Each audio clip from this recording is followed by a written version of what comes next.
Hey, what's up guys, it's Apollo Uchiha here, back with another part of What If Naruto Was Banished and Married an Empress. This is the part 2 of this series, and before continuing this, I would like to thank you guys from the bottom of my heart for showing such support to this series, and I hope you can continue to support my further series that are going to come in near future. And I'm also going to be uploading What If Naruto Was in a Political Marriage part 22 later on, and I just want to thank you guys, and if you haven't, please leave a like and subscribe to my channel. And disclaimer guys, I might stutter and mispronounce some words. I'm sorry, as I have told before, English is not my first language, so yeah, there might be some mispronunciations, as well as I apologize for the fan sound because I'm recording under it right now because it's so hot today. And yeah, that's pretty much it, and without further ado, let's continue our story. As they crossed the bridge, Tsunade felt nervousness washing over her. She was determined to tell Naruto the truth, but how would he take it? She wondered if he even could accept it. Seeing the bridge the first time, she had been surprised to see its name. She had heard of Naruto's accomplishments in these lands, but never thought he would be that deeply loved. Now it was another reminder of her failure. Looking to the end of the bridge, she saw four figures standing at attention. As they came closer, she saw it was her student Sakura Haruno along with the Shika Marunara, Rock Lee, and Kiba Inuzuka. Throughout the years, Sakura's choice of dress has changed. She now wore a red haori over her flake jacket along with black pants and low-heeled sandals. On her arm were only metal-plated gloves, her hair growth in a low ponytail reaching the middle of her back. Lee, though he kept mostly of his eternal green spandex style, now had a more weathered look. His face now more mature, metal plates protecting his forearms. Looking at the group, she could already guess that Kiba did something brash and idiotic. Finally nearing them, she saw Sakura take a few steps forward. "Report," Tsunade ordered as the Hokage. "Hokage-sama, contact has been established.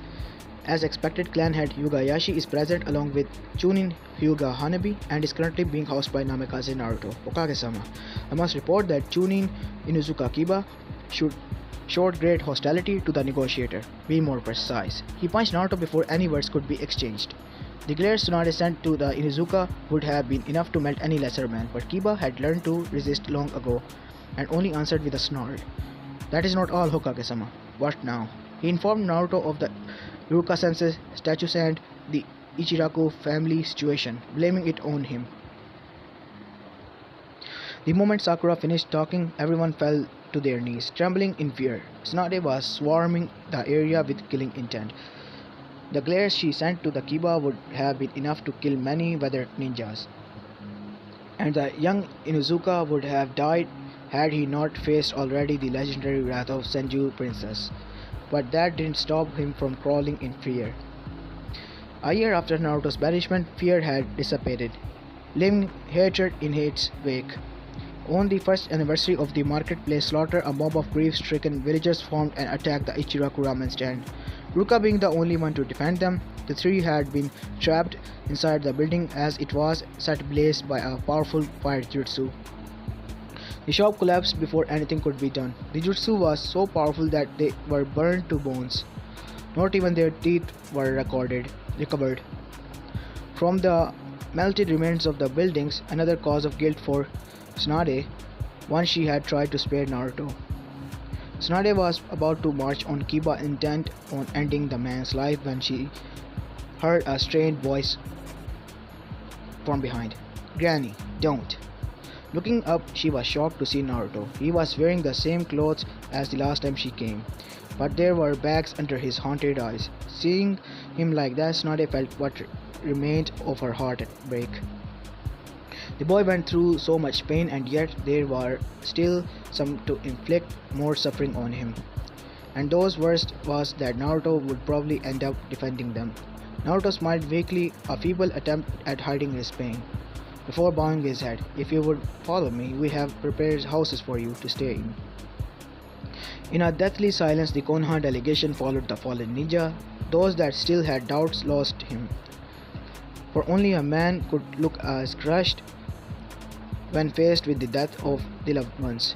But Kiba stood his ground, unforgiving, failing to overcome the loss of his teammate, refusing to accept that the fact that Naruto was also a victim following this shell of a man. The clan heads had their hairs really felt for the first time the burden of pain weighing on the young Namikaze's life. Link break. After a week of travel, the feudal lords finally reached Wave and crossed the colossal bridge. Wow, that bridge is huge, commented Fu. Indeed, Fu-san, I have already seen it withstand a furious storm, the likes of which wasn't seen in a century, and not even bulge. It was truly impressive. Its builder Tazuna-san often boasted, claiming that only divine fury could break this bridge. He's not that far from the truth. From what I can see and what my chakra tells me, this bridge is strong enough to endure at least 2 Biju bombs. Even the hidden village's main buildings aren't that strong. That's one hell of a piece of work. The elder daimyo chuckled as he looked at the imperial envoy, who was looking around curiously. It amazed him how such a powerful general could still act so childishly at times. In a way, it was refreshing for the old politician. In his times, the old daimyo had seen too many betrayals, too much bloodshed, feared too many times for his life and for his family's safety. The innocence displayed in front of him was like a pound of water in the desert. But he was no fool. He could already guess it was a way to escape the guilt great warriors often felt. Hearing something at the front, the elderly man looked up. In front of the group were 5 men, visibly newcomers belonging to the former Akatsuki. If you were to judge on the cloaks, Gaara narrowed his eyes at the sight. Kisame Hoshigaki of Kiri, Kakazu of Taki, Hidan of Yu, Deidara of Iwa, and Ganin? Said Ganin immediately began screaming in rage. Who the hell do you think you are? You freaking freak! I'm the mighty Yasu. Yeah, whatever. What are you boys doing here? Asked Fu. You wouldn't attack a poor maiden and 2 daimyos, now would you? Life is hard, answered Deidara, and we need money to live. I'm sure you wouldn't mind leaving a few coins, especially to avoid trouble with us. We are all Kage level after all, added Kakazu. Fu, not really impressed, turned to Gaara. Gaara-san, would it bother you if I took care of this trash? Are you sure you don't need reinforcements? Inquired the Kazekage. Oh, you know I'm not nicknamed the War Lady just for my good looks, answered Fu with a smile. Suddenly she disappeared, reappearing in the middle of the Akatsuki, a bow staff in hand. Before any of the criminals could recover from the shock, the staff collided with Kisame's head, the sickening sound of broken bones following as the man's lifeless body fell to the left. With a spike of speed, she struck at Kagazu, carving 5 clear holes in the man's chest as he began bringing his hands up. Hidan immediately charged at her as Deidara took the air on one of his claybirds as the immortal closed on her. Fu ducked under the psyche and slammed her fist into the Jashinist's jaw before picking him up by the collar and throwing him towards the blonde bomber. Flattering under the impact, Deidara barely managed to catch his teammate. What the hell was that? It was supposed to be a freaking diplomatic envoy. Like I would freaking know. Now get me down here. I wanna sacrifice that bitch. She can't do anything to me. I'm a freaking immortal. Looking down, they saw Fu, her bow in her right hand, her left arm extended towards them, and in the open palm of her hand, a black sphere of destruction. Survive this. With a mighty roar of pure power, the sphere transformed into a powerful ray of destruction, engulfing the 2 criminals and disintegrating them. As the frightening attack died down, Fu let her arm fall to her side before shifting her gaze to the last member of the squad still alive. The boy, no older than 15, was shaking and crying, seeing the inhumanly powerful Konoichi landing her eyes on him. He tried to beg for mercy, but his mouth wouldn't obey, only letting out an incoherent mass of stutters and cries. Get lost, kid. Without another word, Fu went back to her Turk, sealing her bow in a parchment. Looking at her retreating back for a few seconds, the boy broke out in an all-out sprint, tears falling from his eyes. Looking behind her, Fu saw that the daimyo and their escorts had yet to move, while her personal guards had already caught up. With a cheesy grin, Fu turned to them. Hey, what are you all waiting for? We gotta go. Finally shaking off their shock, they began walking once again. A quick glance to the side informing them that the mighty sword of the mist had already been retrieved and the bodies thrown into the sea. Passing the bloody spot with some uncertainty, they followed the war lady. Way was usually peaceful, but what happened on the bridge put everyone on edge. The shinobi delegation of Konoha, link break, had gathered at the end of the bridge, anxious to know what had caused such fearsome display of power. Looking around her, Tsunade looked at her troops. The clan heads hadn't changed that much in 6 years, but their hairs. Ino was now wearing her flak jacket, a purple skirt falling to mid-tide, fishnet covering her arms down to her elbow. Choji followed the Akimichi tradition, wearing mighty armor with plates added on the fabric falling on the thighs and back. Shino stood to the side, an open cloak showing his flak jacket underneath it, the hood obscuring his face, leaving only the lower part of his face visible. Heirs of the Inuzuka clan, Hana stood in pride, her 3 ninkans at her side. Not much had changed in the young woman, had only added a bit of fur to the collar of her jacket. Looking at her personal escort, Tsunade wondered if she chose wisely to keep their group united. Tenten looked battle ready, but then again, she was joining. Wearing a traditional Konoha uniform, she looked deadly. Next to her was Neji, wearing a cream kimono, his forehead protector proudly displayed on his head. One would think such a state of dress would hamper his movements and make him less efficient in battle, but it was quite the contrary. Sasuke was there, having retired as soon as he returned. The youngest was the new representative of his clan. Hearing gasps of surprise, Tsunade turned to look at the bridge, only to see the escorts of the feudal lords coming their way safely. At the front was a mint-haired woman, probably in her late teens, walking towards them without a care in the world. Finally noticing the group of Konoha shinobi, the woman waved lazily her hand, and once its voice reached, greeted them.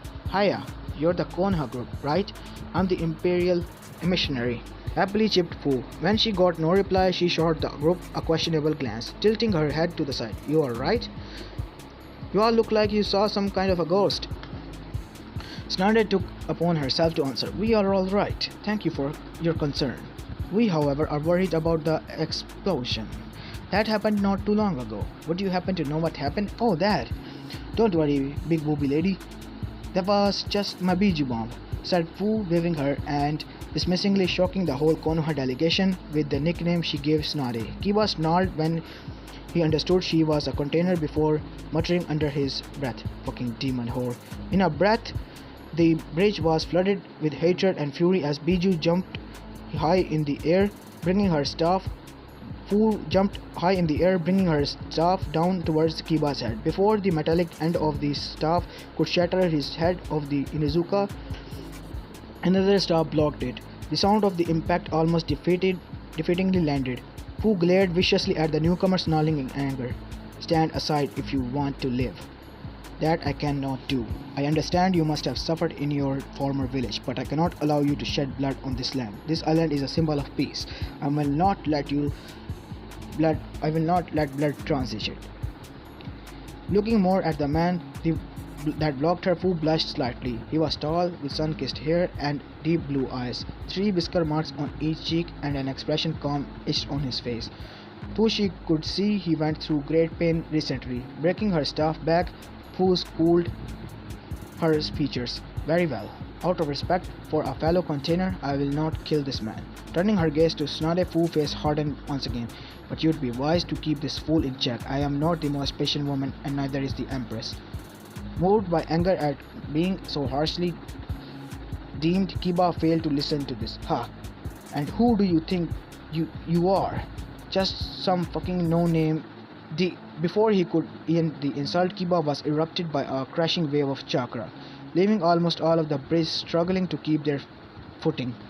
When she spoke, Fu's voice was calm but laced with overwhelming power and authority, and her eyes promised death.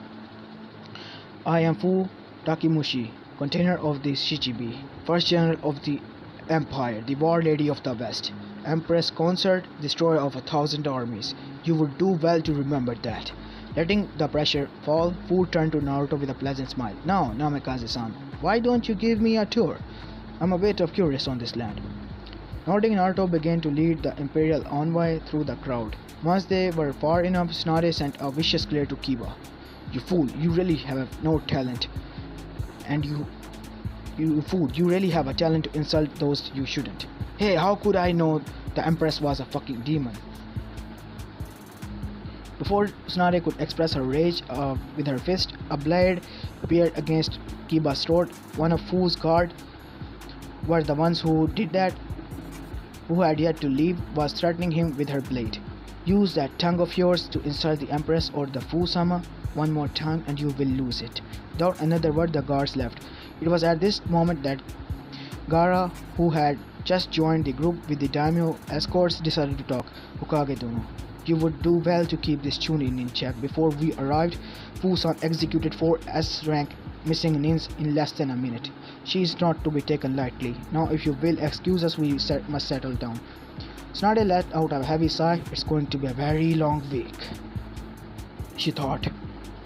Link break. Walking down the road, Fu and Naruto talked lightly, mostly about the lifestyle in Wave and Empire. Slowly they began talking on the way they were treated in their villages, how they were hurt, hated and demeaned. The feeling of kinship she felt towards Naruto amazed Fu. She never thought she would feel so understood again, and yet here she was, sharing her pain with a man she had met barely an hour ago. It was both frightening and comforting, the feeling she knew him when she barely met him.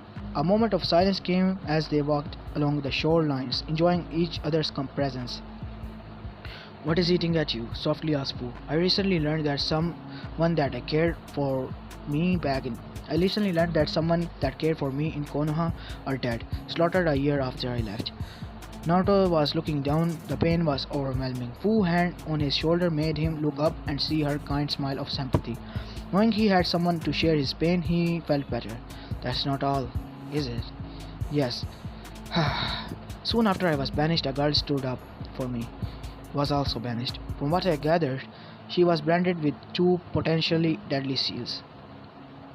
One of them even forbade her to get pregnant. I wish I could protect her.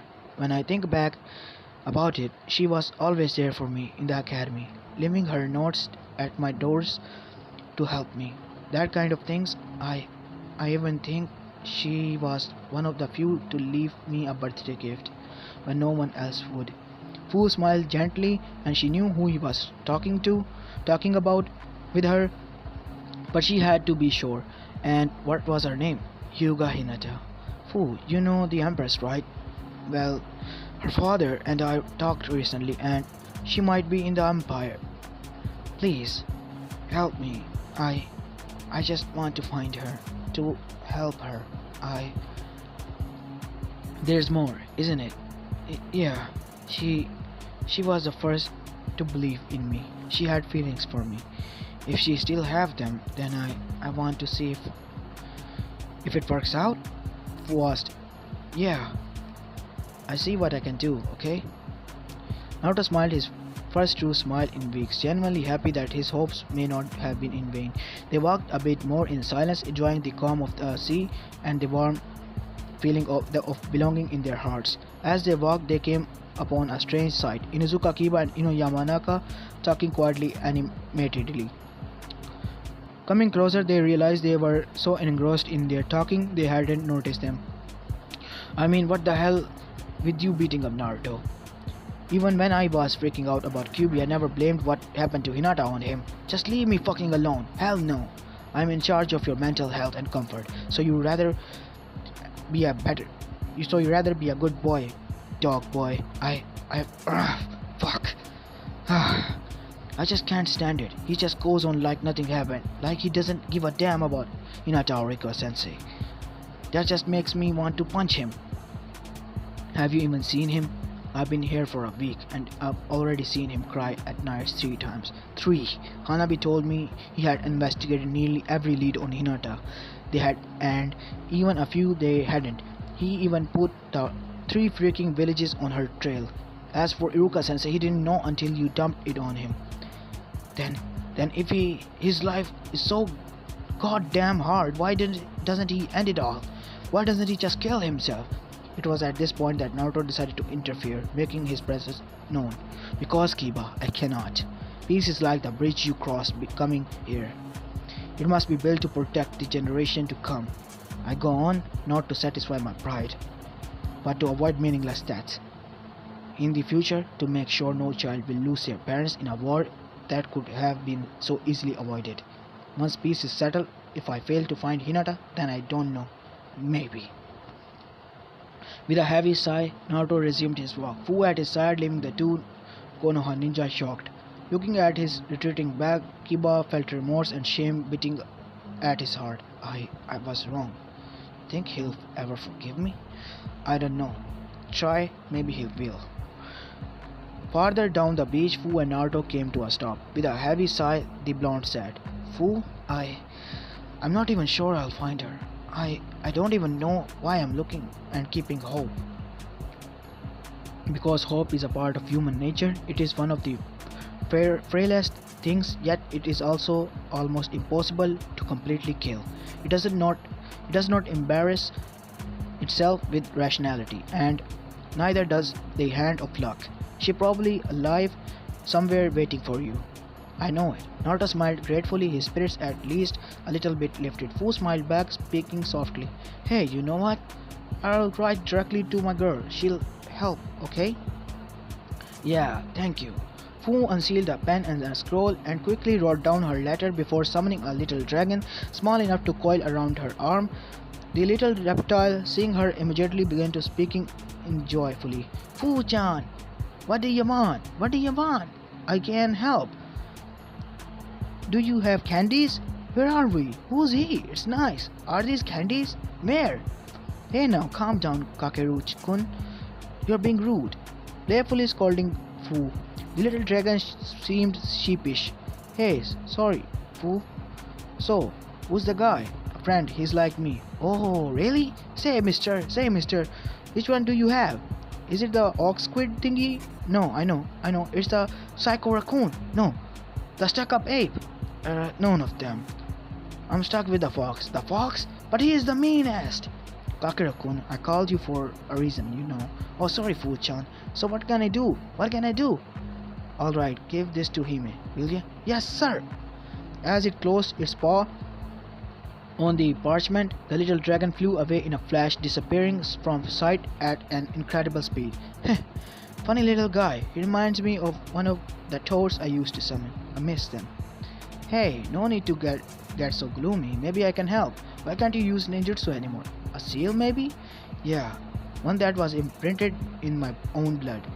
Harsh, but I already broken one. Naruto's eyes widened as he looked at the mint-haired woman, not sure if he could believe what she said, but unable to contain his hopes.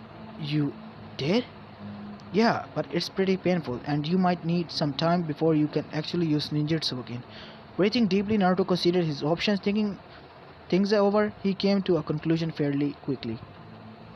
I appreciate what you offer me, but I'll refuse. I think part of why I am so respected is because I can't use chakra anymore. If I must sacrifice my comfort for even one unborn child's sake, I will do it gladly. Fu remained silent for a few moments before a sad smile came to her lips. You truly are an amazing person, to sacrifice yourself for strangers after all you have been through.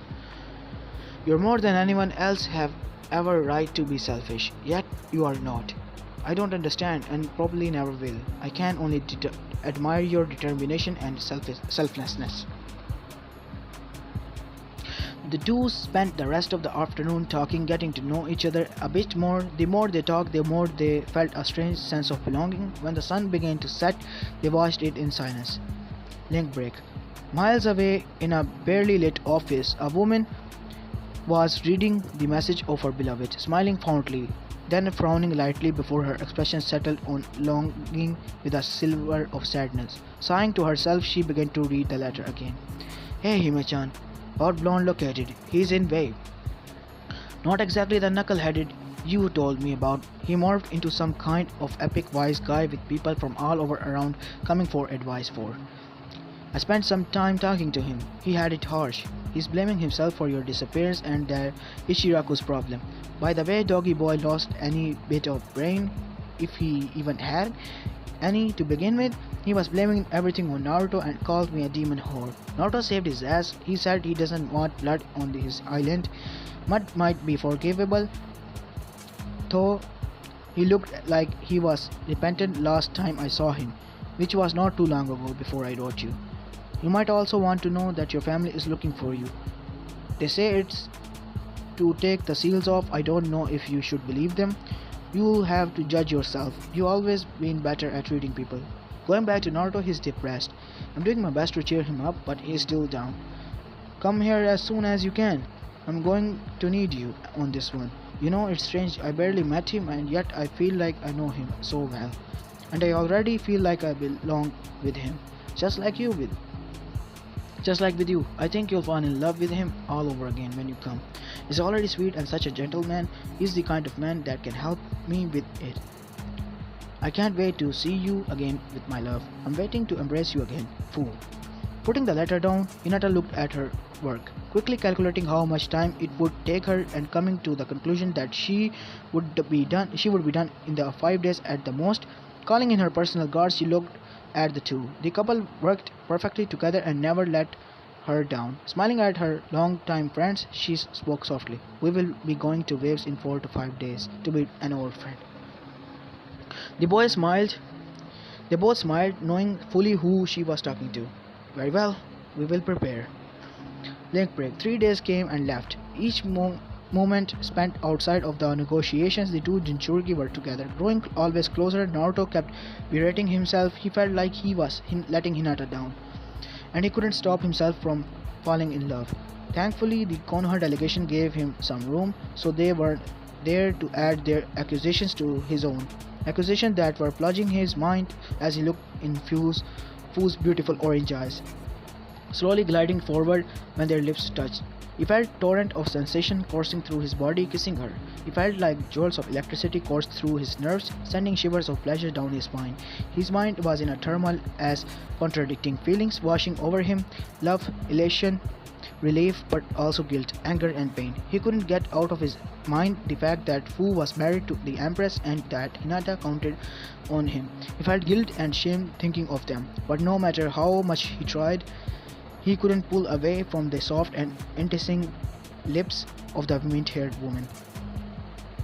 His battered heart had found a healing spring and would never let go. He felt Fu's hand snaking on his shoulders. The right went to rest on his back while the left dived in his blonde locks. His right hand went to cup her cheek while his left arm wrapped around her waist.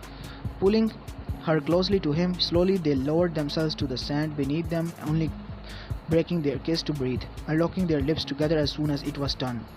There, lying on the beach, they continued to kiss for several minutes. When they finally pulled away and paid a little more attention to their surroundings, they realized that Naruto was on top of her, lying in between her parted legs, pinning her down on the sand. Staring breathlessly in each other's eyes, they blushed when they realized the position they were in, but neither tried to pull away. Far from that, with a sly grin, Fu wrapped her legs around his midsection, pulling him even closer. With a grin on his own, Naruto captured her lips once again as more passion slipped into the kiss, making the mint-haired woman moan lightly. Desire surging, they both left their hands to wander the other's body, Naruto's following the womanly curves of the general's body, while Fu sent her hands to sneak inside the hermit's kimono to caress his chest. Far from staying idle, Naruto continued to train his body more. While he was pacifist, he knew how to defend himself. The consequences being his chest was enough to make all but the most faithful straight woman drool. Following the woman's lead, Naruto slipped a hand under Fu's shirt.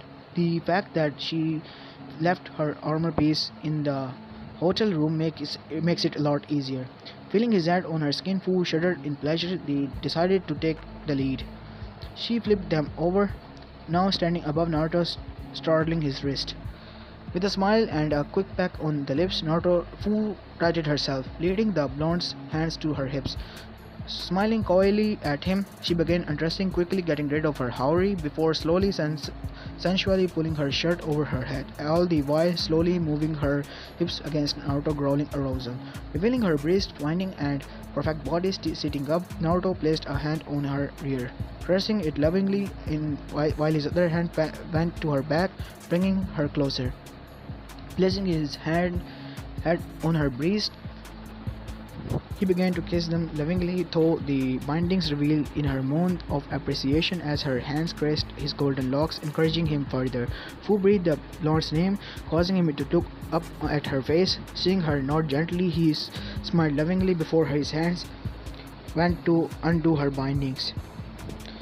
Leaving her chest bare to the world, seeing her breast before his eyes, Naruto couldn't contain himself and began to kiss them, lifting her moans out of the mint-haired girl. While his left hand fell back on the girl's backside and his right went to the unattended mount, marveling at the way her breasts seemed to perfectly fit in his hand, he continued to kiss and lick, causing the blushing girl more pleasure as she left out more and more down out of moans of pleasure. But their peace was short-lived as they heard sounds of footsteps. Fearing what could happen if they were discovered, they quickly gathered their clothes, putting them in the coat they used as their love bed barely minutes before, and once all the garments were gathered, leapt into the trees hiding in the canopy. They looked down on the beach and saw two Fu's bodyguards walking out of the woods, the man running after a brunette, both laughing carelessly in the settling night. The woman allowed herself to get caught, still laughing before kissing the man fully on the lips, and it was quite evident they were eager to indulge in the same pleasure Naruto had a few moments ago. Looking at them, the mint-haired woman smiled. Hanayo and Kenshin, I'm happy for them. We should leave them alone. How about we go on at your place? Naruto grinned, all feeling of shame forgotten for now, and picked her up bridal style before making his way to his home, their clothes still held inside the folded coat. As this is where I'm going to be leaving this part of, guys. I hope you like this one, and I know it's not as long as the first one, but honestly my throat is dried and I'm going to record the What If Naruto Was in a Political Marriage also, and I also have to edit both videos, so I don't think I can make the long-term videos, like long duration ones like 1 hour or 50 minutes. So I think 30 to 35 minutes are more than enough for one episode. So yeah, if you enjoyed, please leave a like and subscribe to my channel. And I'm sorry I didn't finish the lemon because many of you underage kids watch my video, as well as few of my family members as well. So yeah, I don't want to get into trouble with my family. So yeah, that is why. I hope you like this one, and if you do, please leave a like and subscribe to my channel. And this is Apollo Uchiha, and I'm signing out. Peace.